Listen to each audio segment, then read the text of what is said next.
Doha ka mag-opisina nga nahimutang sa Mandawi City ug Cebu City nga giingong nalambigit sa illegal recruitment gipasidad-an sa DMW.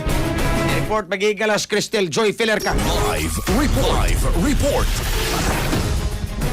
Gipasiradaan sa Department of Migrant Workers kon DMW ang duha ka mga opisina nga nahimutang sa Mandawi City ug Cebu City kaganihang buntag tungod kay nalambigit kini sa illegal recruitment. Unang gipasiradaan mao ang JLPT/JFT nga nahimutang sa Amana and Sons Marketing Building AS Fortuna, Barangay Bacilid, Mandawi City.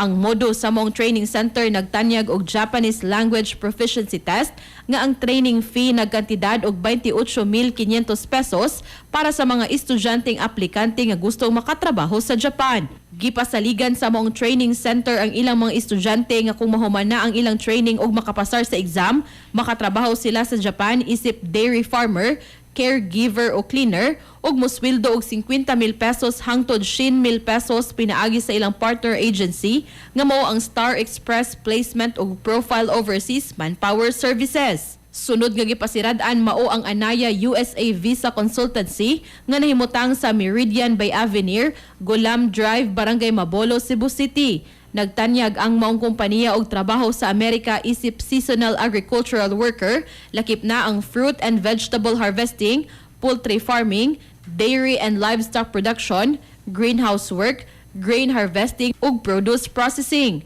Gipasaligan sila og sweldo nga USD 14 hangtod USD 18 ug laki pa sa mga benepisyo mao ang libreng kapuy-an, transportasyon, insurance, legal support, pagkaon ug walay bayarang buwis ang mga aplikante sa ilang madawat nga sweldo. Apan bugti iniini, ang maong kompanya naningil og 150,000 pesos hangtod 300,000 pesos nga processing fee, lahi pa ni ana ang medical expenses. Para kini sa pre-screening, job matching sa US Department of Labor Certified Employers, document processing, visa interview coaching, pre-departure orientation ug post-arrival monitoring.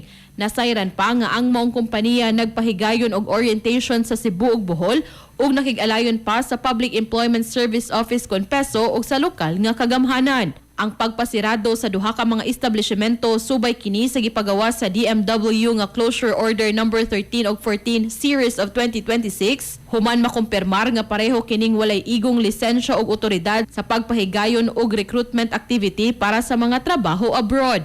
Mag-atubang og kasong illegal recruitment ang mga tao nga nagpaluyo sa duha ka kompanya ug irekomendar sa DMW nga ilakip ang ilang mga pangan sa DMW List of Persons and Entities with Derogatory Record. Giauhag sa DMW ang mga nabiktima sa duha ka kompanya nga mudangop sa ilang buhatan alang sa mga legal nga tabang nga ilang mapadangat ngadto kanila.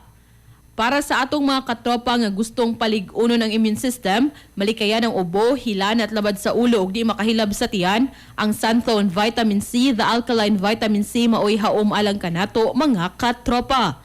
Alang sa nagkayusang Pilipino para sa Pilipinas, kininyong katropa Cristel Joy Filerca, XFM News.